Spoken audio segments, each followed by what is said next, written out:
বৰষুণৰ মাজতো বহু মানুহ ওলাই আহিছে আৰু বৰষুণ ৰাতিপুৱাৰ পৰা পৰি আছিলে। বেলেগ দলৰ সভাত চাগে 100 মান মানুহ নাহিলে হয়। আমাৰ আপোনালোকে দেখিলে ভিজি ভিজি মানুহে কৈছে যে ভাষণ দিয়ক, ভাষণ শুনিম। 2 ঘণ্টা বৰষুণত ভিজি হ'লেও ভাষণ শুনিম বুলি ৰাইজেও কোৱাত মই অত্যন্ত কষ্ট পাইছোঁ। তেখেতলোকক মই সন্মান জনাইছোঁ, শ্ৰদ্ধা জনাইছোঁ। আমাৰ বিজেপিৰ মিটিঙলৈ আহি বৰষুণত তিতি অলপ কষ্ট পাইছে, তাৰ কাৰণে মই পুনৰ আপোনালোকৰ যোগেদিও ক্ষমা বিচাৰিছোঁ। মই ভাষণতো তেওঁলোকৰ ওচৰত বাৰে বাৰে ক্ষমা বিচাৰিছোঁ।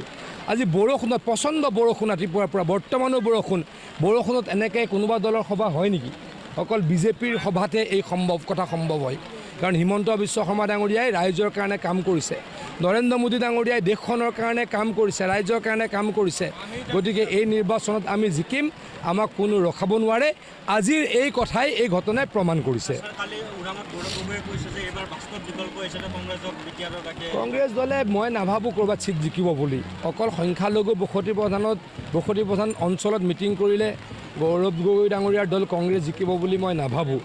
কোনো সংখ্যাগুৰু বা বড়ো প্ৰধান অঞ্চলত বা আমাৰ বাগানৰ অঞ্চলত ক'তো গৌৰৱ গগৈ ডাঙৰীয়া বা কংগ্ৰেছ দলৰ মিটিং দেখা নাই। য'ত অকল সংখ্যালঘু মানুহ আছে তাতেই মিটিং কৰিছে।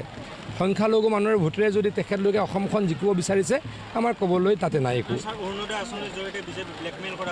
আমি ৰাইজক আপোনালোকে সোধক, আমি ব্লেকমেইল কৰিছোঁ নে ৰাইজক সহায় কৰিছোঁ? মোক সুধিব নালাগে, মোৰ সন্মুখতে ৰাইজক সোধক, ৰাইজে উত্তৰ দিব। বিচিৰি নিৰ্বাচন হ'ব লাগে। নিৰ্বাচন হ'লে একাউণ্টেবিলিটি হয়। মই এটা সমষ্টিৰ বিধায়ক, মই অসমৰ মন্ত্ৰী। অহাবাৰ ইলেকশ্যনত যদি ভোট নিদিয়ে আমাৰ বেয়া হ'ব। গতিকে ৰাইজে যাতে ভোট দিয়ে তাৰ কাৰণে কাম কৰিবলৈ ভালকৈ বাধ্য। গতিকে VCDCৰো ইলেকশ্যন হ'ব লাগে যাতে ইলেক্টেড মানুহে ৰাইজৰ ভালকৈ কাম কৰিব পাৰে। চাই দেখা যাব, লাহে লাহে দেখা যাব, গম পাব।